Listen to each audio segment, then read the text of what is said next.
أعوذ بالله من الشيطان الرجيم. بسم الله الرحمن الرحيم. ألف لام ميم الله لا إله إلا هو الحي القيوم نزل عليك الكتاب بالحق مصدقا لما بين يديه وأنزل التوراة والإنجيل من قبل هدى للناس وأنزل الفرقان إن الذين كفروا بآيات الله لهم عذاب شديد والله عزيز ذو انتقام. صدق اللہ العظیم. محترم سامعین، آج کے سبق میں ہم سورۃ آل عمران شروع کریں گے اور ہم سورۃ آل عمران کا پہلا رکوع جو 9 آیات پر مشتمل ہے یہ پڑھیں گے. یہ نقطہ یاد رکھیں کہ اس سورت کے پہلی تقریباً 70 یا 75 آیتیں عیسائیوں کے ایک وفد کے متعلق نازل ہوئی ہے جو نجران کے علاقے سے آیا تھا. انہوں نے عیسیٰ علیہ السلام کہ اللہ کے بیٹے اور اللہ کے ساتھ الوہیت میں شریک ہونے پر مناظرہ کیا تھا، جس کے رد میں اللہ تعالیٰ نے یہ آیتیں اتاری اور ان پر واضح کر دیا کہ عیسیٰ علیہ السلام نہ خدا ہے، نہ خدا کا بیٹا ہے، نہ 3 خداؤں میں ایک خدا ہے، بلکہ اللہ کا بندہ اور اللہ کا رسول ہے.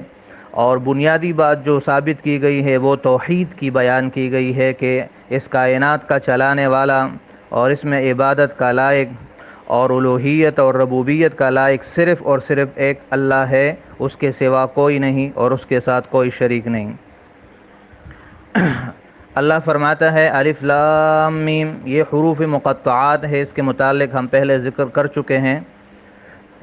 اس کا معنی اللہ خوب جانتا ہے. اللہ لا الہ الا ہو، اللہ کے سوا کوئی معبود نہیں ہے. الحی، وہ ہمیشہ سے زندہ ہے اور زندہ رہے گا. القیوم، پوری کائنات کو قائم رکھنے والا ہے، پوری کائنات کو سنبھالنے والا اور چلانے والا اور انتظام کرنے والا ہے. القیوم، جو خود قائم ہو اور سب چیزوں کو قائم رکھتا ہو. نزل علیک الکتاب، اسی نے نازل کی آپ صلی اللہ علیہ وسلم پر یہ کتاب یعنی قرآن، بالحق، حق کے ساتھ، یعنی اس میں جتنی باتیں ہیں سب سچی ہیں اور اس کو اللہ نے اتارا یہ بات بھی سچی ہے. مصدقا لما، جو تصدیق کرنے والی ہے، لما، ان کتابوں کی، بین یدیہ، جو اس سے پہلے ہیں، یعنی تورات، انجیل اور زبور کی. وَأَنزَلَ التَّوْرَاةَ وَالْإِنجِيلَ، اور اللہ نے نازل کیا تورات کو، والانجیل، اور انجیل کو. تورات موسیٰ علیہ السلام پر نازل ہوا اور انجیل عیسیٰ علیہ السلام پر. من قبل، اس قرآن سے پہلے، ہدی للناس، کہ وہ ہدایت تھی لوگوں کے لیے. وَأَنزَلَ الْفُرْقَانَ، اور اللہ نے نازل کیا فرقان. فرقان کا معنی حق و باطل میں فرق کرنے والی چیز، مراد اس سے قرآن مجید ہے جو حق و باطل میں فیصلہ کرنے والی کتاب ہے. ان الذین کفروا بآیات اللہ، بے شک وہ لوگ جو انکار کرتے ہیں بآیات اللہ، اللہ کی آیتوں سے، لہم عذاب شدید، ان کے لیے سخت عذاب ہے. واللہ عزیز، اور اللہ بڑا غالب ہے. ذو انتقام، اور بڑا انتقام اور بدلہ لینے والا ہے. ان اللہ، بے شک اللہ، لا یخفا، مخفی نہیں ہے، پوشیدہ نہیں ہے، علیہ شیء، اس سے کوئی چیز، فی الارض، نہ زمین میں، ولا فی السماء، اور نہ آسمان میں. هو الذی، وہ وہی ہے، یصورکم، جو تمہاری صورتیں بناتا ہے، جو تمہاری شکلیں بناتا ہے. فی الارحام، رحم میں، ارحام جمع ہے رحم کی، یعنی ماں کے پیٹوں میں، ماؤں کے پیٹوں میں تمہاری صورتیں بناتا ہے. کیف یشاء، جیسے چاہے. لا الہ، نہیں ہے کوئی معبود، الا ہوا، اس کے سوا، العزیز، وہ بڑا غالب، الحکیم، اور بڑا حکمت والا. هو الذی، وہ وہی ہے، انزل علیک الکتاب، جس نے آپ صلی اللہ علیہ وسلم پر یہ کتاب نازل کی یعنی قرآن. منہ آیات محکمات، کہ اس کی کچھ آیتیں محکم ہے. محکم یعنی واضح المراد ہے، اس کا مفہوم بالکل واضح ہے. ہن ام الکتاب، کہ وہی اس کتاب کی اصل اور بنیاد ہے. بمانے اصل اور بنیاد. وَأُخَرُ اور دوسری قسم کی آیتیں ہیں متشابہات، جس کے کئی معنی ہیں، جو کئی معنوں میں ملتی جلتی ہے، جو متشابہات ہے، یعنی جس کا کوئی ایک معنی متعین کرنا مشکل ہے۔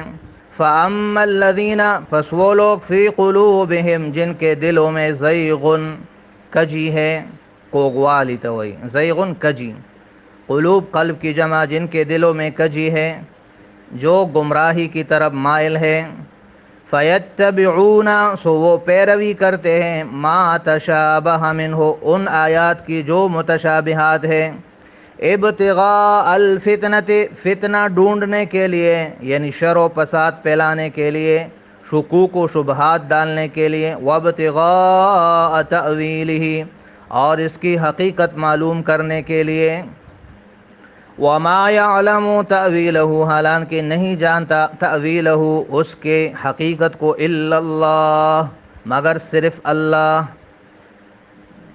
اس کی مثال اس آیت کے شروع میں جو ہم نے پڑھا الف لام میم، یہ ایسی آیت ہے کہ اس کا مطلب اللہ کے سوا کوئی نہیں جانتا، تو تاویل سے یہاں پر مراد حقیقت اور حقیقی مطلب ہے۔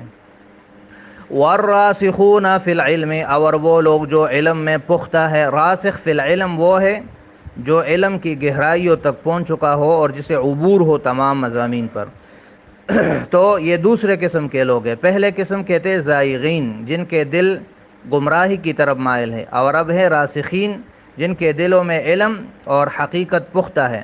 یقولون وہ کہتے ہیں آمنا بہ ہم ایمان لائے اس قرآن پر، چاہے محکم ہے یا متشابہ ہے، چاہے ہمیں معلوم ہے یا معلوم نہیں ہے، ہم سارے قرآن پر ایمان لائے۔ کل من عند ربنا یہ سارا ہمارے رب کی طرف سے ہے، اور بحیثیت مسلمان ہمارا بھی یہی ایمان ہونا چاہیے، یہ نقطہ یاد رکھے۔ جن آیات کا ہمیں مطلب معلوم ہو جائے اس پہ عمل کرے، اور جو معلوم نہ ہو اس کے بارے میں کہے کہ ہمارا اس پر ایمان ہے، یہ ہمارے رب کا کلام ہے اور یہ سارا ہمارے رب نے نازل کیا ہے۔ وَمَا يَذَّكَّرُ اور نصیحت حاصل نہیں کرتے إِلَّا أُولُو الْأَلْبَابِ مگر عقل والے۔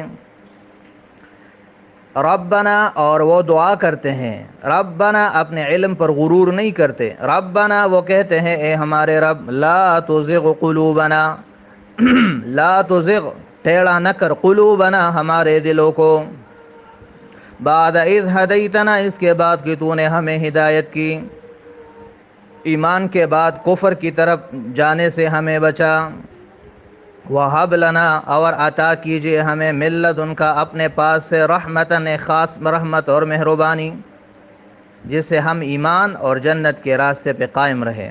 اِنَّكَ أَنْتَ الْوَهَّابُ بے شک تو ہی ہے بڑا عطا کرنے والا، وہاب مفت میں چیز دینے والا، ہبہ کرنے والا۔ تو اللہ نے ہمیں جتنی نعمتیں دی ہے یہ اللہ کی صفت وہابیت کا نتیجہ ہے۔ ربنا اے ہمارے رب انکا بے شک تو جامع الناس سب لوگوں کو جمع کرنے والا ہے، لیوم اس دن لا ریب فیہ جس میں کوئی شک نہیں، ریب شک کو کہتے ہیں، مراد قیامت کا دن ہے جس کے آنے میں کوئی شک نہیں، ہاں وقت معلوم نہیں ہے لیکن آنا لازمی ہے۔ ان اللہ بے شک اللہ لا یخلف المیعاد اپنے وعدے کے خلاف نہیں کرتا۔ محترم سامعین، اس سورت کا نام سورہ آل عمران ہے۔ یہ عمران کون تھا اور آل عمران یعنی عمران کا خاندان کون تھا؟ آل کا معنی خاندان، تو آل عمران کا معنی ہوا اولاد عمران یا خاندان عمران۔ عمران کون تھا اس کے بارے میں مختصر سمجھ لیں، یہ بنی اسرائیل میں سے تھا اور یہ سلیمان علیہ السلام کی اولاد میں سے تھا۔ یہ بڑا نیک اور متقی انسان تھا، پیغمبر تھا یا نہیں اس کے بارے میں ہمیں کچھ معلوم نہیں، لیکن اتنا معلوم ہے کہ بڑا نیک اور متقی انسان تھا اور بیت المقدس کا امام تھا۔ تو اس صورت میں چونکہ آگے اس کا تذکرہ آ رہا ہے تفصیل کے ساتھ، اسی مناسبت سے اس کا نام آل عمران رکھا گیا۔ عمران یہ اس کی بیوی کا نام تھا حنہ بنت فاقودہ بنت قتیل، اور یہ حنہ یہ بی بی مریم کی ماں ہے، اور بی بی مریم عیسیٰ علیہ السلام کی ماں ہے، تو اس لحاظ سے یہ حنہ جو ہے یہ عیسیٰ علیہ السلام کی نانی ہے، اور عمران یہ عیسیٰ علیہ السلام کی نانی کا شوہر ہے۔ تو اس میں چونکہ پھر آگے عیسیٰ علیہ السلام کے ساتھ عیسیٰ علیہ السلام کے بارے میں تفصیلی گفتگو ہے، تو اس لحاظ سے اس صورت کا نام صورت آل عمران رکھا گیا۔ یہ جو آیت ہم نے پڑھی اس کا شان نزول یہ ہے کہ نجران جو ایک علاقہ ہے وہاں سے ایک وفد آیا تھا جو 60 آدمیوں پر مشتمل تھا، جس کے 3 بڑے سردار تھے، عبد المسیح، ایہم اور ابو حارثہ۔ یہ نبی علیہ السلام کے پاس آئے مدینہ منورہ میں، اور کچھ دینی موضوعات پر گفتگو کی، اور پھر عیسیٰ علیہ السلام کے متعلق مناظرہ کیا۔ انہوں نے اس بات پر زور دیا کہ عیسیٰ علیہ السلام اللہ کا بیٹا ہے، اور دلیل میں یہ کہا کہ تمہارے قرآن میں اس کے متعلق یہ باتیں ہیں کہ کلمۃ اللہ و روح اللہ، کہ اللہ نے فرمایا کہ وہ میرا کلمہ ہے اور میری روح ہے۔ تو انہوں نے ان آیتوں کو دلیل میں پیش کیا کہ اس سے پتہ چلتا ہے کہ وہ اللہ کا بیٹا ہے۔ تو اس کے جواب میں نبی علیہ الصلوۃ والسلام نے ان کو دلائل سے ثابت کیا کہ عیسیٰ علیہ السلام اللہ کا بیٹا نہیں ہے اور نہ اللہ ہے، کیونکہ اللہ کے جو صفات ہے وہ عیسیٰ علیہ السلام میں نہیں ہے۔ وہ اللہ کے کیا صفات ہے یہ آج کے سبق میں ہم نے پڑھے۔ پہلی یہ کہ اللہ ہمیشہ سے زندہ ہے اور عیسیٰ علیہ السلام فوت ہو چکے ہیں۔ دوسری بات یہ کہ اللہ تعالیٰ سے کوئی چیز پوشیدہ نہیں ہے، اور عیسیٰ علیہ السلام کو بہت ساری چیزوں کا علم نہیں تھا۔ تیسری بات یہ کہ عیسیٰ علیہ السلام بھی ماں کے پیٹ میں پیدا ہوا جیسے کہ باقی انسان پیدا ہو جاتے ہیں۔ تو یہ بھی اس بات کی دلیل ہے کہ عیسیٰ علیہ السلام خدا کا بیٹا نہیں ہے۔ اس کے علاوہ نبی علیہ السلام نے ان سے پوچھا کہ بتاؤ عیسیٰ علیہ السلام کو بھوک لگتی تھی کہ نہیں، وہ کھانا کھاتے تھے کہ نہیں، وہ پانی پیتے تھے کہ نہیں؟ تو سب باتوں میں انہوں نے اس بات میں جواب دیا کہ ہاں یہ سارے کام ان میں تھے۔ تو پھر نبی علیہ السلام نے فرمایا کہ جب یہ ساری صفات عیسیٰ علیہ السلام میں تھے جو اللہ کے صفات کے منافی ہے، تو کیسے تم پھر اس کو اللہ کا بیٹا یا عین خدا سمجھتے ہو؟ دوسری بات جو انہوں نے آیت پیش کی کہ تمہارے قرآن میں اللہ تعالیٰ نے عیسیٰ علیہ السلام کو کلمۃ اللہ کہا ہے اور روح کہا ہے، اس کا جواب اللہ نے آیت نمبر 7 میں دیا کہ قرآن میں 2 قسم کی آیت ہے، ایک محکم ہے، ایک متشابہات ہیں۔ تو انہوں نے جو آیتیں پیش کی کہ وہ اللہ کا کلمہ اور روح ہے، وہ متشابہات میں سے ہے۔ اب متشابہات میں قانون یہ یاد رکھے کہ اس کی تفسیر ہم محکمات سے کریں گے۔ مثلا اسی قرآن میں عیسیٰ علیہ السلام کے لیے تو یہ الفاظ بھی آئے ہیں ان هو الا عبد انعمنا علیہ، کہ عیسیٰ علیہ السلام نہیں تھے مگر ہمارا ایک بندہ جس پر ہم نے بہت سارے احسانات کیے۔ اسی صورت میں آگے آئے گا، اللہ فرماتے ان مثل عیسیٰ عند اللہ کمثل آدم، کہ عیسیٰ علیہ السلام بھی ایسے ہی تھے جیسے کہ آدم علیہ السلام تھے۔ تو اگر عیسیٰ علیہ السلام خدا کا بیٹا ہے تو پھر تو آدم علیہ السلام بھی خدا کا بیٹا ہے، بلکہ سارے انبیاء کرام خدا کے بیٹے بن جائیں گے۔ لہذا ان کی یہ بات غلط ہے، اور جس آیت سے وہ اپنے تعویل لیتے ہیں اور مطلب لیتے ہیں وہ تعویل بھی غلط ہے، لہذا ان کے اس دعوے کا بھی رد ہو گیا۔ آگے آخری 2 آیتوں میں دعا ہے، ایک میں استقامت علی الصراط یعنی دین اسلام پر مستقیم رہنے کی دعا ہے کہ اے اللہ جب تو نے ہمیں ایمان کی دولت سے نوازا ہے تو اب موت تک ہمیں اس پر قائم رکھنا اور ہمارے دلوں کو اس راستے سے مت ہٹانا۔ اس وجہ سے نبی علیہ السلام کی ایک دعا آئی ہے، یا مقلب القلوب ثبت قلبی علی دینک، یہ دعا ہے، بہترین دعا ہے، یاد رکھیے۔ اے دلوں کو پھیرنے والے، میرے دل کو اپنے دین اور اپنے راستے پر قائم رکھ اور میرے دل کو نہ پھیر۔ تو یہ دعائیں ہیں، خوبصورت دعائیں ہیں، یاد رکھے۔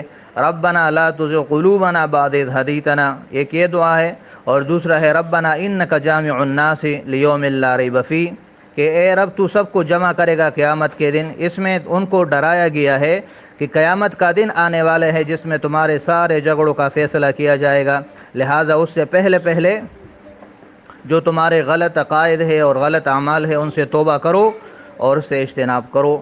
باقی نجران کے وفد کے ساتھ نبی علیہ السلام نے مباہلہ بھی کیا تھا۔ مباہلہ کیا چیز ہے؟ ایک مناظرہ ہوتا ہے، ایک مباہلہ ہوتا ہے، یہ آگے آ جائے گا انشاءاللہ، وہاں پر پھر اس کی تفسیر پڑھیں گے۔ یہ آج کے سبق کا خلاصہ ہے، امید ہے آپ کو سبق سمجھ آ گیا ہوگا۔ صدق اللہ العظیم و صدق رسولہ النبی الکریم۔ السلام علیکم ورحمۃ اللہ وبرکاتہ۔